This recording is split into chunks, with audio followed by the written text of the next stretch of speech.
بك الدنيا وضاقها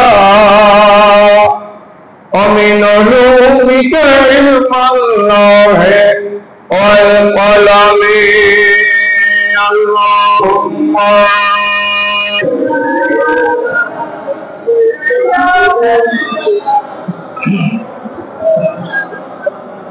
محمد وعلى آله سيدنا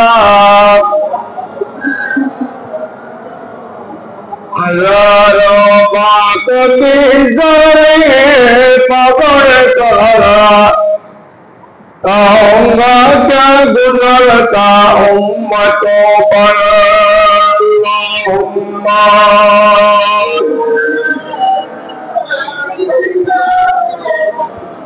मौलाना मुहम्मद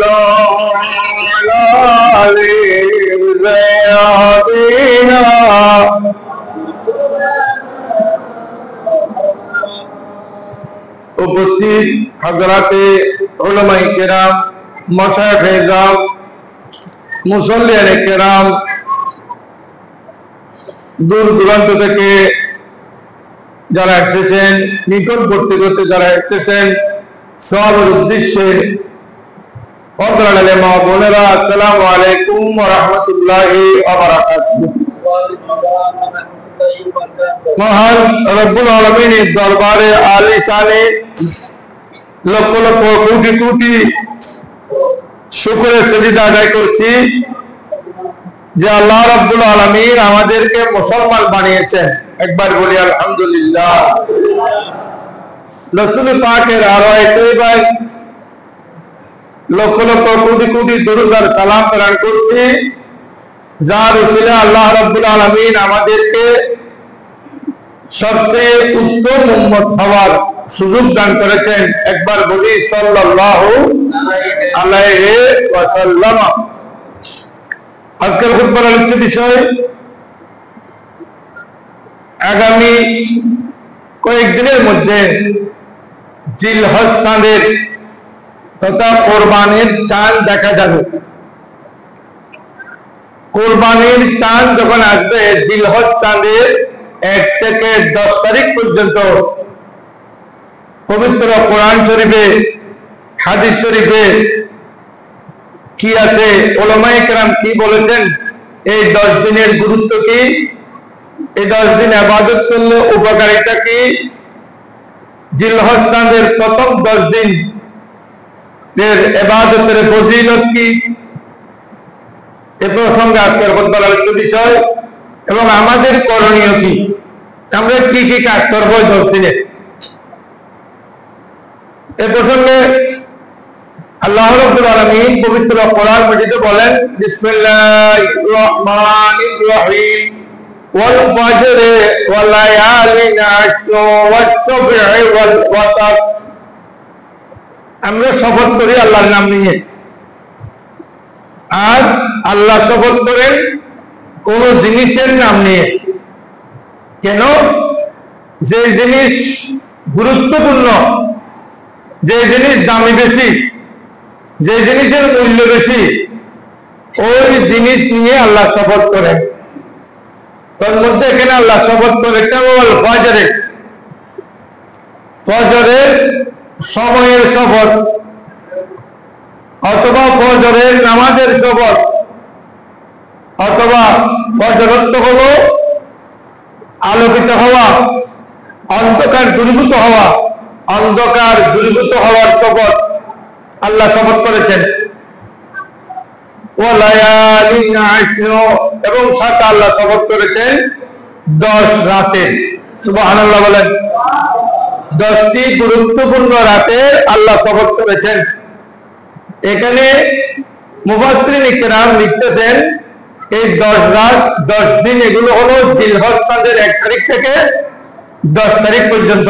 বলি বড় করে সুবহানাল্লাহ। অর্থাৎ জিলহজ চাঁদের 1 থেকে 10 তারিখ পর্যন্ত অত্যন্ত গুরুত্বপূর্ণ দিন এবং রাত। এইভাবে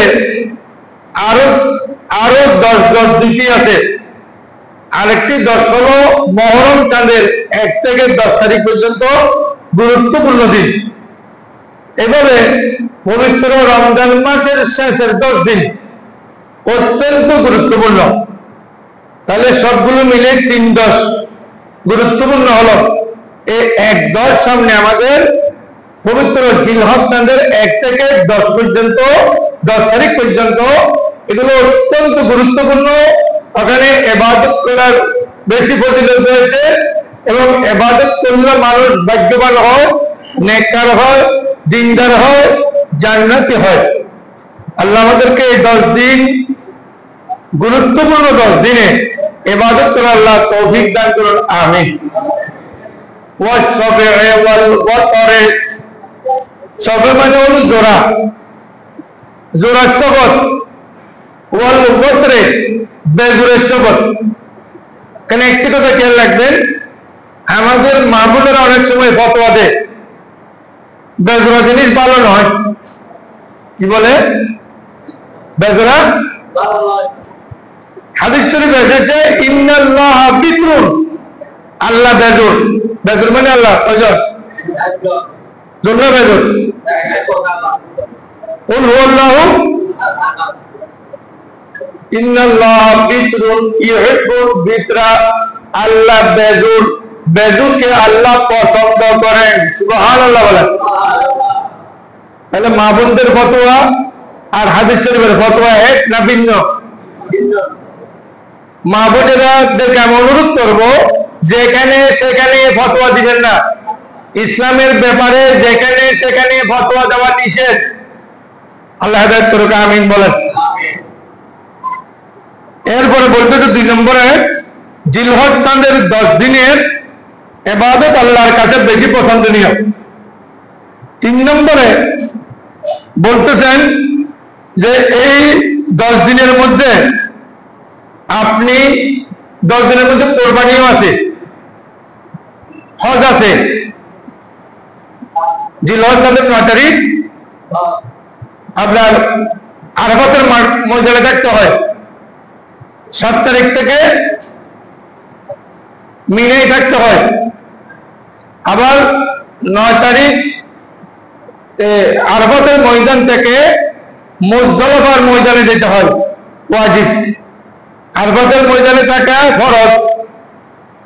তাহলে এখানে হজও আছে, কোরবানিও আছে, কোরআন শরীফ তেলাওয়াতের কথা আছে, বিভিন্ন প্রকারের ইবাদতের কথা আছে। এগুলো গুরুত্ব সহিত করার জন্য আল্লাহ বলেছেন। আসেন এবার সর্বদা এই 10 দিনে কি করবো আমরা? সর্বদা হাঁটতে, বসতে, চলতে ফিরতে আল্লাহর জিকির করব।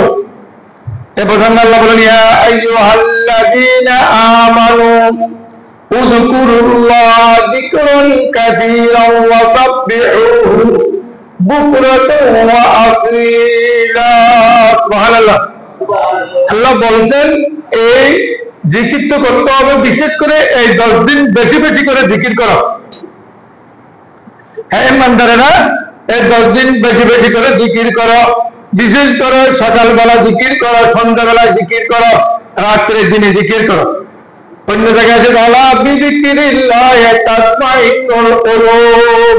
যখন আপনার কোনো জায়গায় প্রশান্তি হচ্ছে না, আপনার মন স্থির হচ্ছে না, আপনি যখন চোখ বন্ধ করে কোন জায়গায় বসে নামাজ পড়ে, নামাজের পরে যখন আল্লাহু আল্লাহু জিকির করবেন, লা ইলাহা ইল্লাল্লাহ জিকির করবেন, তখন আপনার মনে শান্তি আসবে।